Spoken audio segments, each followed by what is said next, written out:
نحمده ونستعينه ونستغفره ونؤمن به ونتوكل عليه ونعوذ بالله من شرور أنفسنا ومن سيئات أعمالنا من يهده الله فلا مضل له ومن يضلله فلا هادي له ونشهد أن لا إله إلا الله وحده لا شريك له ونشهد أن سيدنا ومولانا محمدا عبده ورسوله اللهم صل على سيدنا ومولانا محمد وعلى آل سيدنا ومولانا محمد وبارك وسلم تسليما كثيرا كثيرا اللهم صل على سيدنا ومولانا محمد وعلى آل سيدنا ومولانا محمد وبارك وسلم تسليما كثيرا كثيرا اللهم صل على سيدنا ومولانا محمد وعلى آل سيدنا ومولانا محمد وبارك وسلم تسليما كثيرا كثيرا أما بعد عن أبي هريرة رضي الله تعالى قال قال رسول الله صلى الله عليه وسلم للمؤمن على المؤمن 6 خصال يعوده إذا مرض ويشهده إذا مات ويجيبه إذا دعاه ويسلم عليه إذا لقيه ويشمته إذا عطف وينصح له إذا غاب أو شهد وعنه قال قال رسول الله صلى الله عليه وسلم لا تدخلون الجنة حتى تؤمنوا ولا تؤمنوا حتى تحابوا أولا أدلكم على شيء إذا فعلتموه تحاببتم أفشوا السلام بينكم رواه أو كما قال عليه الصلاة والسلام میرے محترم بزرگ اور عزیز بھائی مسلمان کے مسلمان پر 6 حق اس کا بیان چل رہا ہے اس میں سے 6واں حق ہے وَيَنْصَحُ لَهُ إِذَا غَابَ أَوْ شَهِدَ اور اس کی خیر خواہی کرتا ہے جب وہ غائب ہو اور جب حاضر ہو یعنی مومن کا خیر خواہ ہوتا ہے خیر خواہ مانے چاہنا خیر مانے بھلائی کا چاہنے والا ہوتا ہے مومن دوسرے مومن کے لیے بھلائی چاہنے والا ہوتا ہے دوسرے مومن کا نقصان کرنے والا نہیں ہوتا اس کی منشا اس کی سوچ کا محور مومن کو فائدہ پہنچانا ہوتا ہے مومن کو نقصان پہنچانا نہیں ہوتا اور یہ حق مومن کا مومن پر مگر آج اس کے برعکس ہم مسلمانوں میں مفاد پرستی آ گئی خیر خواہی چلی گئی مفاد پرستی آ گئی اپنا فائدہ پہلے دوسرے کا فائدہ بعد میں اپنا فائدہ پہلے دوسرے کو چاہے اس میرے فائدے میں دوسرے کو بھلے کتنا ہی نقصان ہو جائے مجھے اس کی کوئی پرواہ نہیں دیکھ لیجئے کتنے تاجر ہیں ان کے پاس گاہک آتا ہے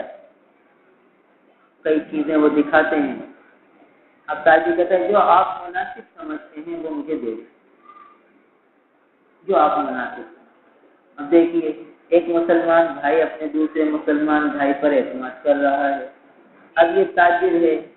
یہ سوچتا ہے کہ یہ چیز دوں گا تو اس میں 1 روپیہ بچت ہوگی اور یہ چیز دوں گا تو 2 روپیہ بچت ہوگی۔ اب خیر پائی کا تقاضا تو یہ تھا کہ جو اچھی کوالٹی کی چیز تھی، اچھے معیار کی چیز تھی، جس میں اس کا نفع کم تھا، وہ دینی چاہیے تھی۔ خیر پائی تو یہ تھی، اور مفاد پرستی یہ تھی کہ جس میں 2 روپے کا نفع ہے میں وہ چیز ہے۔ لہٰذا جب اس نے مجھے اختیار دے دیا تو میں اس کو 2 روپے نفع والی چیز دے دیتا ہوں کہ بھئی یہ لے لو، یہ اچھی ہے، یہ مناسب ہے۔ میں نے اس مومن کی حق تلفی کر دی۔ ہاں آپ اسے کہہ دیں بھائی آپ جو چاہے لے لیں، آپ کے سامنے رکھی ہوئی ہے، یہ چیز لینا چاہیں یہ لے لیں، یہ لینا چاہیں یہ لے لیں، آپ لے لیں، پھر وہ بھلے 2 روپے والی لے لیں جس میں آپ کو 2 روپے کا نفع، وہ آپ کے لیے ہونا صحیح ہے بالکل۔ مگر جب اس نے یہ کہہ دیا کہ بھائی آپ جو اچھی سمجھتے ہیں، آپ جو مناسب سمجھتے ہیں وہ لے لیں، تو خیر پائی کا تقاضا یہ تھا کہ جو اعلیٰ معیار کی ہو، چاہے اس میں میرا نفع کم ہو، مجھے وہ دینی۔ اگر میں نے زیادہ نفع والی دے دی تو نفع تو بہرحال حلال ہوگا، ناجائز اور حرام نہیں ہوگا، نفع حلال ہوگا، مگر اس نفع میں برکت نہیں ہے، اس لیے کہ ایک بھائی کو کی حق تلفی کر کے میں نے یہ مال کمایا، قیامت میں وہ اپنے حق کا مطالبہ کرے گا کہ یا اللہ میں نے اس کو اختیار دیا، اس نے مجھے اپنے مفاد کو مقدم رکھتے ہوئے چیز زیادہ دی نہیں دی اور مجھے اس کا حق دلائی۔ اب بتاؤ کیسے حق دیں گے؟ وہاں یہ حقوق العباد کا معاملہ ہے تو اپنی نیکیاں دینی پڑیں گی، اور اگر نیکیاں نہ ہوئی تو اللہ بچائے اس کے گناہ اپنے کھاتے میں لینے پڑیں گے۔ یہ تو ایک مثال ہوئی تاجر کے اعتبار سے۔ ملازم کے اعتبار سے، ملازم کہتا ہے بھائی میرا کام ہے صبح 8 بجے آنا، شام کو 6 بجے جانا، اس دوران جو میری ذمہ داری ہے میں پوری کروں گا۔ اس ذمہ داری سے ہٹ کر کوئی ایسا معاملہ ہے کہ جس میں یہ اگر تھوڑی سی ہمت کر لے تو اس کے جو ادارہ ہے اس کو نقصان سے بچ سکتا ہے، اس کا ادارہ نقصان سے بچ سکتا ہے۔ اب یہ مسلمان کا ادارہ ہے، مسلمان کی دکان پہ کام کرتا ہے، ملازم ہے، اب خیر پائی کا تقاضا یہ تھا کہ یہ اس کو نقصان سے بچا لیتا ہے، مگر یہ سوچتا ہے مجھے کیا ضرورت پڑی ان چکروں میں پڑنے کی، میں یہ سر درد کیوں پالوں، میرے ذمہ تھوڑی ہے یہ سر درد، تو میرے ذمہ میری یہ ڈیوٹی ہے، یہ میرا کام ہے، میں یہ کام کر رہا ہوں، ڈیوٹی پوری دے رہا ہوں، لہٰذا تو کچھ بھی نقصان ہوتا پھر مجھے اس سے کیا کرے، یہ میری ذمہ داری میں داخل ہی نہیں ہے۔ ٹھیک ہے، اصولی طور پر آپ کی ذمہ داری میں داخل نہیں ہے، آپ کی یہ بات صحیح ہے، مگر اب تو تھا کہ مومن کے ساتھ خیر پائی کرتے، وہ سیٹ حاضر نہیں ہے، ادارے کا ذمہ دار موجود نہیں ہے اور یہ چیز ایسی ہو رہی ہے آپ کے سامنے کہ آپ اس کو روکنے پر قادر ہیں، آپ کی تھوڑی سی ہمت، تھوڑی سی توجہ، تھوڑی سی صلاحیت سے ادارے کا، دکان کا، سیٹ کا نقصان ہونے سے بچ سکتا ہے اور آپ کو کوئی پریشانی بھی نہیں ہوگی، زیادہ تکلیف بھی نہیں ہوگی۔ تو خیر پائی کا تقاضا یہ تھا کہ اس کو اس نقصان سے بچایا جائے۔ اگر میں نے اس کو نقصان سے نہ بچایا تو میں نے اس کے حق میں حق تلفی کی، خیر پائی جو حق تھا مومن کا وہ میں نے نہیں کیا۔ ملازمت کے اعتبار سے یہ بات سامنے ہے۔ ایسے ہی کوئی عزیز قریب رشتہ دار ہے، وہ کہیں رشتہ کر رہا ہے اپنی بچی کا اور ہمیں پتہ نہیں کہ وہ رشتہ جو جہاں کر رہا ہے اور وہ لڑکا وہ مناسب نہیں ہے اور آگے جا کے نقصان کا سبب ہوگا، پریشانیوں کا سبب ہوگا، تو اب خیر پائی کا تقاضا یہ تھا کہ اس کو جا کے بتا دیتے کہ بھئی یہ نوعیت ہے۔ یا اگر وہ پوچھنے آیا کہ بھئی آپ اس بچے کو جانتے ہیں، آپ بتائیں کہ بھئی اس بچے میں کیا ہے، اب یہ نہیں کہ اس کی خامیاں چھپائیں کہ بھئی مسلمان کے ایک کو چھپانا چاہیے، نہیں، یہاں آپ ساری حقیقت سامنے رکھ دیں۔ خیر پائی یہ ہے کہ سامنے والا آپ کو خیر پا سمجھ کے آپ کے پاس آیا ہے اور آپ سے یہ پوچھنا چاہتا ہے کہ بھئی یہ رشتہ میری بچی کے لیے مناسب ہو کہ نہیں ہو۔ اب آپ سمجھیں کہ آپ اپنی بچی اس رشتے میں دے سکتے ہیں کہ نہیں دے سکتے، جو رائے آپ کی اپنی بچی کے بارے میں ہو وہ رائے آپ کو اسے دینی ہے. یہ تو ہے خیر خواہی جو کہ حق ہے. اور آپ نے یہ نہیں کیا, آپ نے سوچا یہ کہ رسول لڑکے والا میرا رشتہ دار ہے, اگر میں نے اس کی ساری باتیں بتا دیں تو بیچارے کا رشتہ نہیں ہوگا اور اس کے رشتے میں مسائل ہوں گے اور یہ ہوگا وہ ہوگا, تو آپ سارے ایک چھپا لیتے ہیں لڑکے کے اپنے رشتے دار ہونے کی وجہ سے یا اپنا تعلق ہونے کی وجہ سے, اور اس کی ایک پر پردہ ڈال دیتے. بعد میں رشتہ ہونے کے بعد اس بچی کو پریشانیاں آتی ہیں, تکلیفیں آتی ہیں, تو اب بتائیے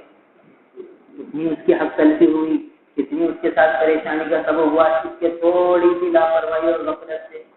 تو اب یہ حق تلفی ہے مومن. تو اس طریقے سے بہت سے معاملات ہیں جہاں ہر معاملے میں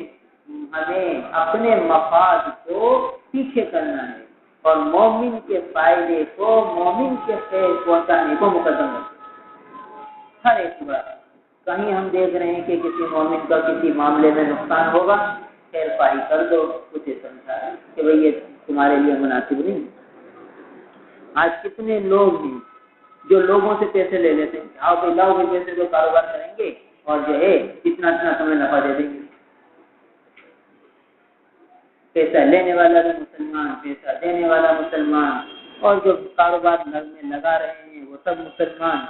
ہر ایک کو اپنا مفاد عزیز ہے, دوسرے کا مفاد عزیز نہیں. لہذا جو پیسہ لے رہا ہے وہ یہ چاہتا ہے کہ یار اس کے پیسے میں لگا لوں, مجھے گھر بیٹھے نفع ملے گا, میرے انویسٹمنٹ بھی نہیں لگے گی, اور نقصان ہوگا تو اسی کا تو ہوگا, میرا تھوڑی ہوگا. کئی بیمار کا نقصان ہے, مجھے کیا ہے, مجھے اس سے کیا غرض کے نقصان ہو. بس کوشش کرتے ہیں فائدہ ہو تو ٹھیک ہے, مل جائے گا مجھے بھی حصہ, اور نہیں تو ٹھیک ہے اس کو بتا دیتے ہیں کہ دیکھ نقصان تیرا اور نفع میرا, نفع آتا تھا. تو اب خیر خواہی کا تقاضا تو یہ تھا کہ سبھے بھائی میں آپ کو اپنے پاس ہی رکھتا ہوں, اپنی رقم خود ہی اس کو لگاؤ کہیں کام میں میرے پاس. دیکھیے ہو سکتا ہے نقصان ہو جائے, پھر تمہیں پریشانی ہو, اور اسی تمہاری پونجی ہے, یہ پونجی بھی ضائع ہو گئی تو کیا ہوگا, کاروبار ہے اونچ نیچ ہے, مگر نہیں ہم ترغیب دے کر اس کا مال چھین لیتے ہیں اور پھر نقصان ہو جاتا ہے. کہتے ہیں میں کیا کروں, میں نے تو آپ کے ساتھ بھلائی کی تھی اور آپ میری بھلائی کا مجھے یہ صلہ دے رہے ہیں, الٹا اس پہ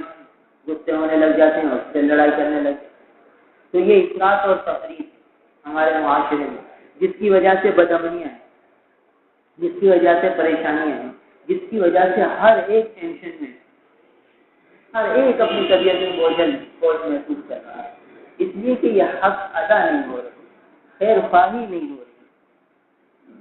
بیوی شوہر کی خیر خواہ نہیں رہی, وہ اپنے مفاد کو عزیز رکھتی ہے, شوہر اپنے مفاد کو عزیز رکھتا ہے. حالانکہ شوہر کو بیوی کی خیر خواہی مقدم رکھنی, اپنے مفاد کو پیچھے کرتا, بیوی کی خیر خواہی کو مقدم کرتا. پھر دیکھیے کیسی محبتیں آتی, اور بیوی اپنے مفاد کو پیچھے رکھتی, شوہر کے مفاد کو مقدم رکھتی, اس کی خیر خواہی کرتی. پھر دیکھیے ان دونوں میں کیسی محبتیں ہوتی. مگر آج شوہر چاہتا ہے بس میں جو کہتا ہوں وہی پورا ہو, چاہے سامنے والے کی بات کتنی صحیح ہو, کتنی درست ہو, مگر خیر خواہی نہیں.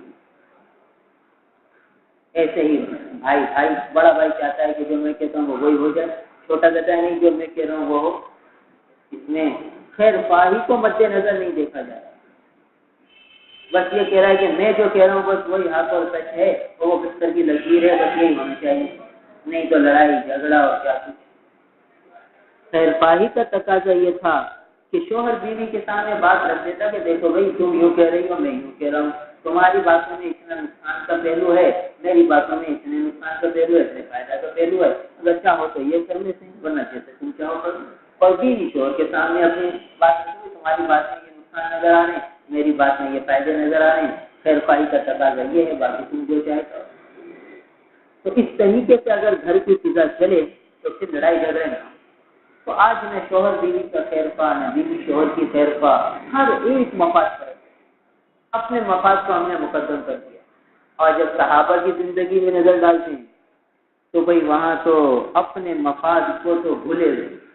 اور دوسرے کے فائدے میں اپنی ذات کو نقصان میں بھی ڈال دیتے.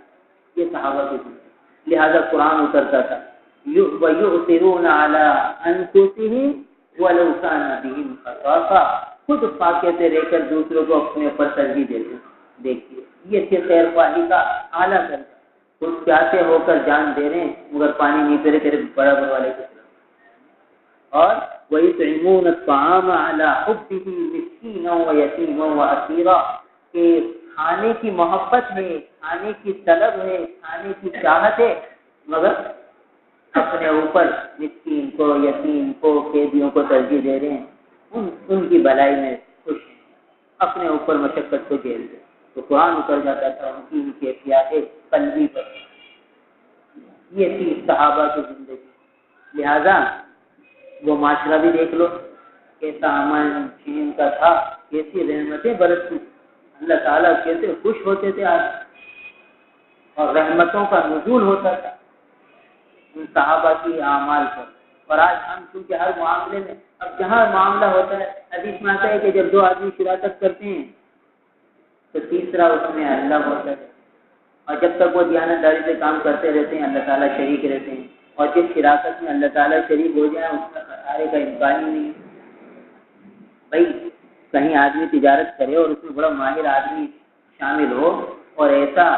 حرفن مولا ہو کہ مچھلی میں ہاتھ ڈالے سونا کر دے، عام طور پر وہاں نقصان نہیں ہوتا. تو جہاں اللہ تعالیٰ شریک ہو وہاں کیسے نقصان ہوتا ہے؟ اور پھر حدیث میں آیا کہ جب کوئی ایک کی نیت میں تبدیلی آتی ہے تو اللہ تعالیٰ ہٹ جاتے ہیں. جب اللہ تعالیٰ ہٹ گئے تو شراکت میں نقصان ہوتا ہے. لہٰذا آج دیکھ لیجیے کتنی شراکتیں ہیں جس میں برکتیں ہیں اور کتنی شراکتیں ہیں جس میں نقصانات ہیں. ہمارے پاس اکثر کے ساتھ دارالاسلام میں دونوں شریک لڑتے آتے ہیں کہ ایسا کر دیا ویسا کر دیا. جب پوچھو تو پتا چلا کہ معاملہ شریعت کے مطابق نہیں کیا تھا، ہر ایک اپنے مفاد پر تھا، ہر ایک کو اپنا مفاد عزیز تھا. تو بھائی جب اپنا مفاد مقدم ہوگا اور دوسرے کی خیر خواہی مقدم نہیں ہوگی تو پھر برکتیں رحمتیں کچھ بھی نہیں ہوگی. پھر تو اختلاف، انتشار، فساد کی شکلیں صورتیں بنیں. تو ہر مسلمان کو دوسرے کی خیر خواہ، یہ حق ہے مسلمان کا. اپنے مفاد کو پیچھے کریں، دوسرے کی خیر خواہی کو آگے رکھیں، دوسرے کے فائدے کو مقدم رکھیں. پھر تو یہ ہے اخلاق حسن جس کی تعلیم ہمارا دین دیتا ہے. تو اس حدیث میں جو 6 خصلتیں آئیں، ایک مومن کی 6 خصلتیں، ایک مومن کے 6 حق جو دوسرے مومن پر ہیں، اگر ان 6 کا عام رواج ہو جائے تو معاشرے میں محبت پیار کی فضائیں قائم ہو جائیں، دلوں میں جوڑ کی شکلیں صورتیں پیدا ہو جائیں اور دلوں سے نفرتیں ختم ہو جائیں، توڑ ختم ہو جائیں. 6 خصلتیں ایسی جو حضور نے بتلائیں کہ جب حدیث کا پھر مفہوم دیکھ لیں. دیکھیے آج 9 دن ہو گئے، ایک حدیث میں 9 دن لگ گئے کہ اللہ کے محبوب کی چھوٹی چھوٹی باتیں جوامع الکلم، چھوٹا سا جملہ اور اس میں دریا، مضامین کے دریا ہیں، سمندر. اگر بڑے سید علماء ہوتے تو نہ معلوم مہینے نکل جاتے اسی ایک حدیث سے. تو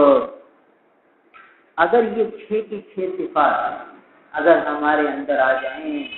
ہر ایک اس حق کو ادا کرنے والا بن جائے. اگر ایک گھر میں یہ 6 کے 6 حق زندہ ہو گئے تو وہ حق، وہ گھر میں خیر برکتیں آنے لگیں گی. اگر اس محلے میں یہ 6 حق زندہ ہو گئے، مسلمانوں کے محلے ہیں کوئی غیروں کے رہیں گے، تو اس محلے میں خیر و برکت آ جائے گی. اور جس گاؤں میں اور جس شہر میں یہ زندہ ہو گئے پورے شہر میں برکتیں آ جائیں گی، رحمتیں آ جائیں گی.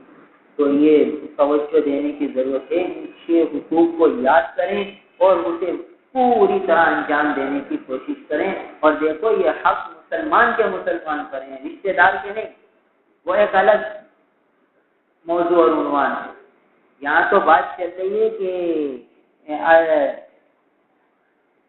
للمؤمن علی المؤمن، مومن کے مومن پر کیا ہے، عام مومن، رشتے دار نہیں. آج کیا ہے، یعود ہوئی اذا مریضا، ہم عیادت کرتے ہیں تو رشتے دار کی کریں گے، دوست کی کریں گے، ساتھی کی کریں گے، عام مومن کی تو کرتے ہیں. تو یہاں مومن کا مومن پر، اس میں تو رشتے دار بھی آ گئے، سب چیزیں آ گئی، مگر یہ مطلق ہے کہ مومن کے مومن پر حق ہے. اس میں کیا ہے کہ جب وہ بیمار ہو جائے تو اس کی عیادت ہو جائے، تو چاہے وہ عام مومن ہو، چاہے پڑوسی ہو، چاہے رشتے دار ہو، چاہے مالدار رشتے دار ہو، چاہے غریب رشتے دار ہو۔ مالدار کو تو سبھی پوچھنے چلے جاتے ہیں، غریب کے پاس جانے کے لیے کسی کے پاس وقت ہی نہیں ہوتا۔ ایسے ہی مالدار کے جنازے میں دیکھ لو کہ کتنے برادری کے لوگ آتے ہیں، اور غریب کے جنازے میں دیکھ لو کتنے برادری کے لوگ آئیں گے۔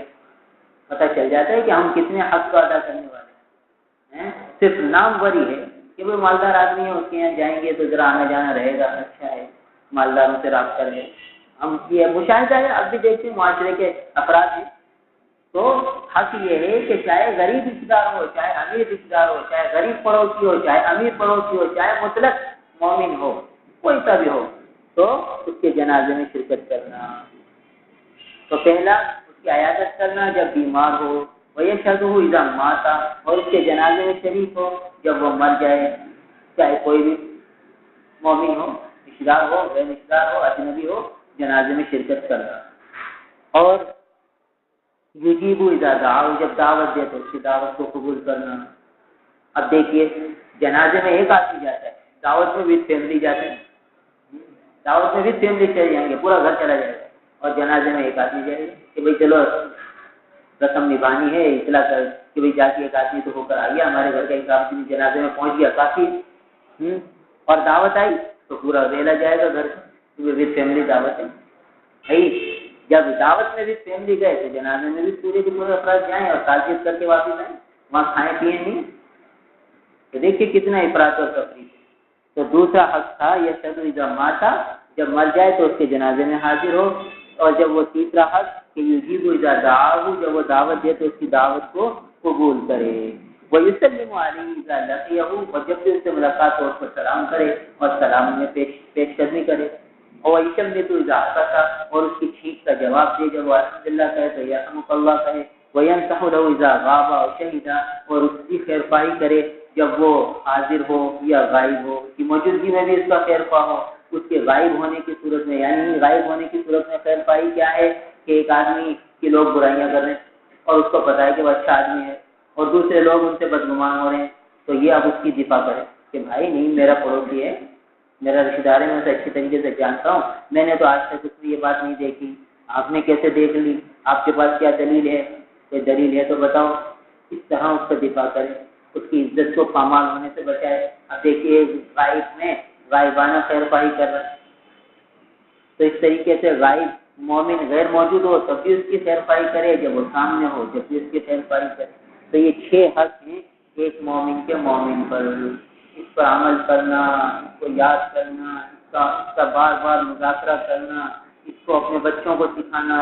اپنی مستورات کو اس کے درمیان ان حقوق کا مذاکرہ کرتے رہنا، ایک دن نہیں بار بار، پھر تو بات قابو میں آئے گی، پھر بچے بھی سمجھیں گے کہ ہاں ہمیں حق ادا کرنا ہے۔ آج بچے بھی بڑوں کو مفاد پرستی میں دیکھتے ہیں تو وہ ان کی طبیعتوں میں بھی مفاد پرستی آ رہی ہے۔ پہلے قادر کی یہ شان تھی کہ اپنے بچوں کی تربیت کرتے تھے، اپنے بچوں کو پیسے دیتے تھے کہ بیٹا یہ تمہارے پیسے ہیں، پھر کہتے بھائی یہ تمہارے پیسے ہیں، یہ میرے پیسے ہیں، دیکھو میں اپنے پیسے میں سے کچھ پیسے فقیر کو دینے کے لیے نکالنا، تم بھی اپنے پیسوں میں سے کچھ فقیر کو دینے کے لیے نکالو۔ اب ابا بھی صدقہ کر رہے ہیں اور چھوٹا سا بچہ بھی صدقہ کر رہا ہے،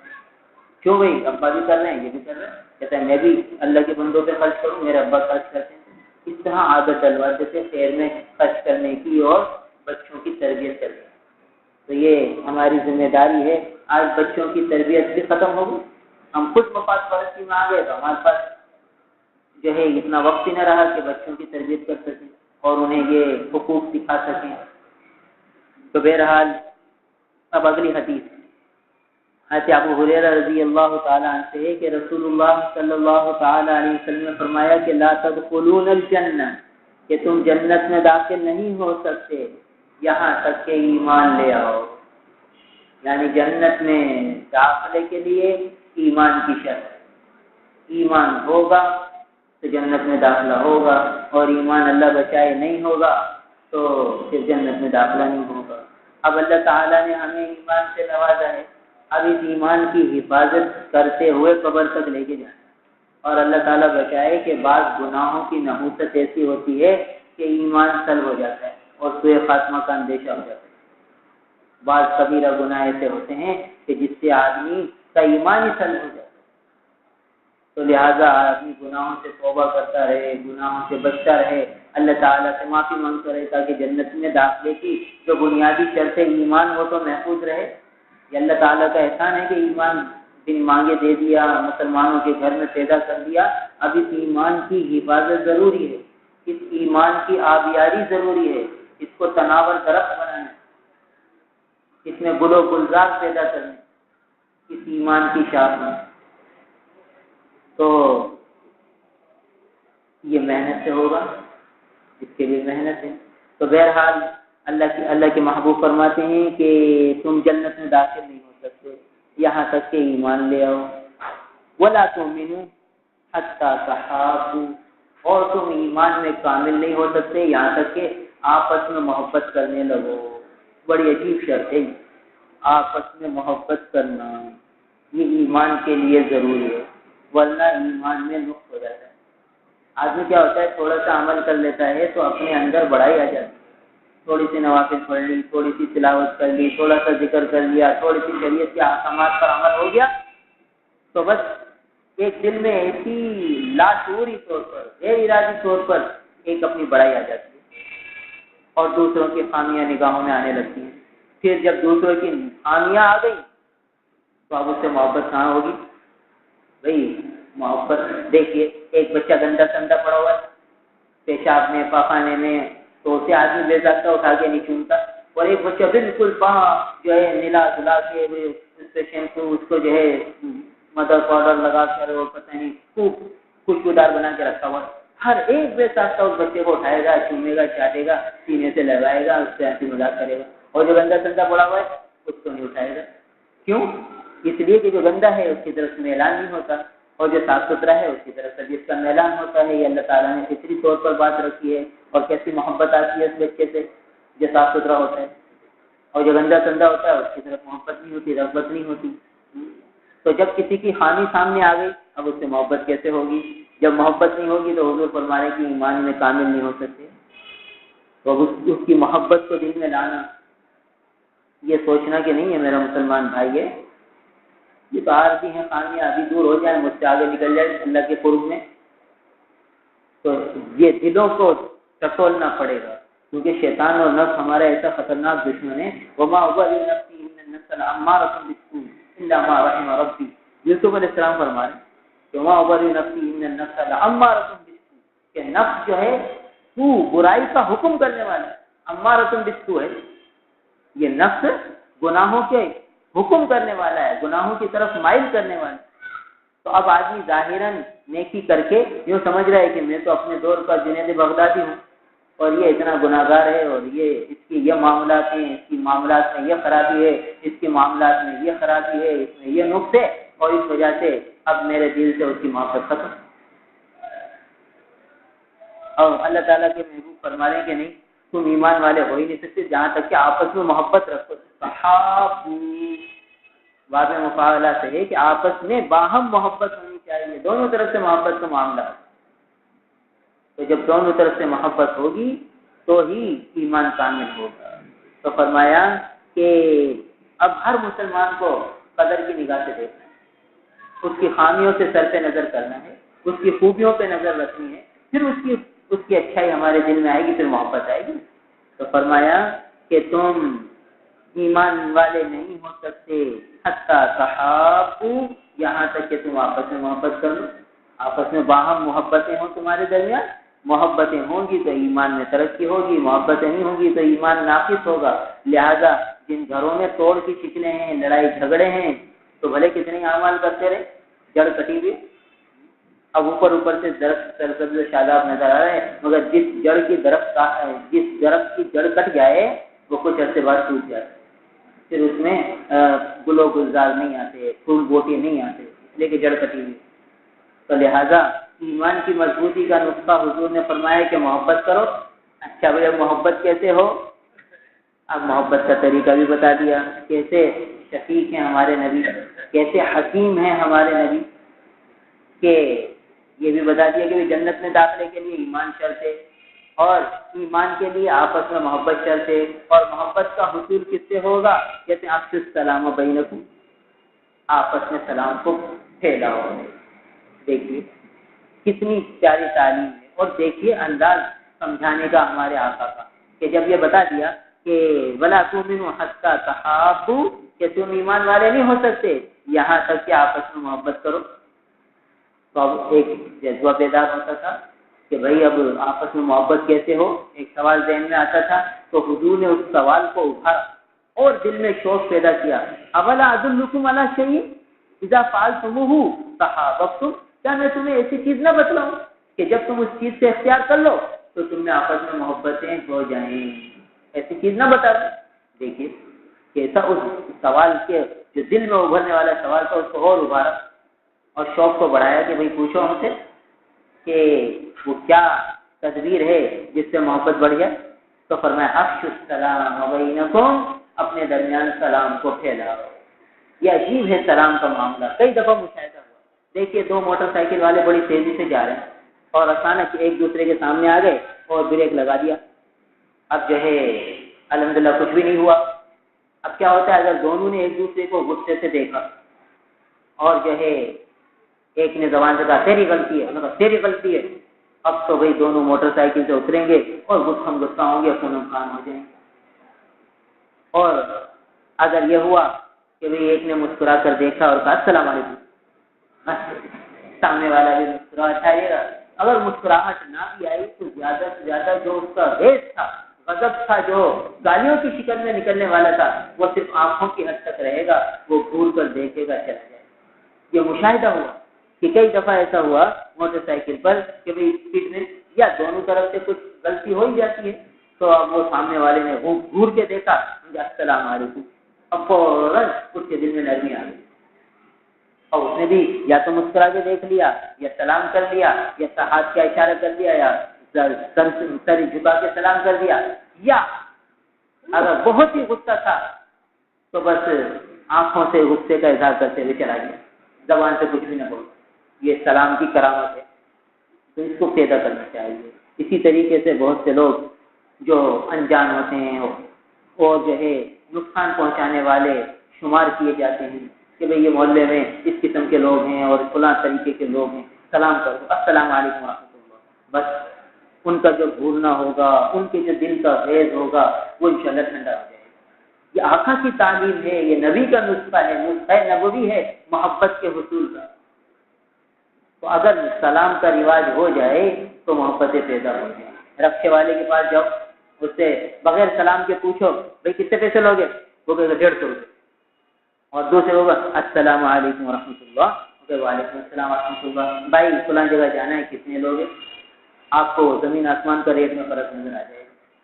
یہ ہے محبت کہ جیسے ہی سلام کیا اس کے دل میں محبت آ گئی، اور محبت آ گئی تو اس کی انداز بھی بدل جائیں گے، بات کرنے کا انداز بدل جائے گا۔ ایسے ہی بعض دکاندار ہوتے ہیں ذرا سخت مزاج ہوتے ہیں اور انداز ان کا بڑا جو ہے خشک ہوتا ہے، اب آدمی جاتا ہے کسی چیز کے بھاؤ پوچھتا ہے، بڑی خوش دلی سے خشک انداز سے بات کرتا ہے، اور اگر ان کو السلام علیکم ورحمۃ اللہ، اب فوراً ان کے دل میں ہلکی سی محبت آئی جائے اور وہ ان کی کچھ نرمی میں بدل جائے، نہیں تو مشاہدہ کر لینا یہ نبی کی تعلیم شدہ نسخہ ہے۔ تو بہرحال حضور نے فرمایا کہ آپ کچھ سلام بینکم، اپنے درمیان سلام کو پھیلاؤ، اگر سلام کی کثرت ہوگی تو محبتیں پیدا ہوں گی، محبتیں ہوں گی تو ایمان کامل ہوگا، ایمان کامل ہوگا تو جنت میں جانا آسان ہوگا۔ تو معلوم ہوا کہ جنت میں داخلے کے لیے سلام کو پھیلانا چاہیے، یہ بنیاد ہے کہ سلام پھیلے گا محبتیں ہوں گی، محبت پھیلے گی ایمان ترقی کرے گا، ایمان ترقی کرے گا جنت کا دروازہ کھلے گا۔ اللہ تعالی الحمدللہ رب العالمین والعاقبۃ للمتقین والصلاة والسلام علی رسولہ محمد وآلہ واصحابہ اجمعین۔ اللهم انت السلام ومنك السلام تبارك يا ذا الجلال والاکرام۔ ربنا ظلمنا انفسنا وإن لم تغفر لنا وترحمنا لنكونن من الخاسرین۔ یا اللہ آپ کے دربار میں بیٹھے ہیں، یا اللہ یہ شاہی دربار ہے،